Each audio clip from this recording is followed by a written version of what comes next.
Lincoln was killed 6 days after the end of the Civil War. His death slowed down the reconstruction of the country after the Civil War. Grief and anger struck the northern states. Lincoln was pronounced dead at 7:22 a.m., 15th of April, 1865, at the age of 56.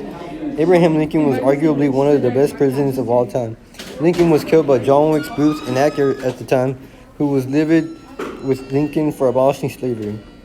Booth was a member of one of America's most renowned families of actors.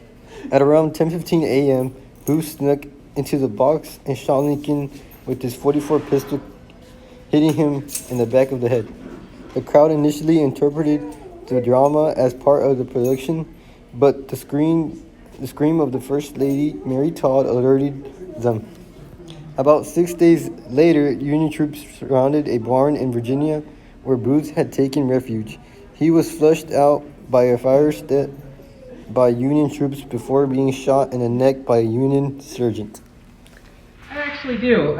So essentially, the assassination of Abraham Lincoln was perpetrated and planned by John Wilkes Booth. He was a small-time actor from Baltimore, Maryland. He was a Southerner, anti-black freedom individual, and he was also a member of the Confederate movement. He believed that if he assassinated Lincoln, he would somehow allow the South to win the Civil War, despite the fact that the war was already over by the time the assassination took place. And he believed that by assassinating Lincoln, he could break the spirit of the country, separate the country between North and South once again.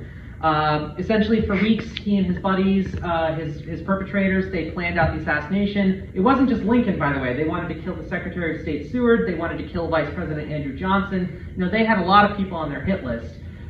In the end, when Lincoln and his wife, Mary Todd Lincoln, went to Ford's Theater on the night of April 14th, 1865, this was only 5 days, by the way, after the Civil War officially ended, John Wilkes Booth went to the theater, and he actually got in because the guard that Lincoln had was out. Nobody knows exactly where he was at that moment, and Booth basically got into the theater, and right in the middle of the show, shot Lincoln in the back of the head, leapt from the stage, broke his leg in the fall, but raised his knife in the air and shouted, "Sic semper tyrannis," which means death to tyrants.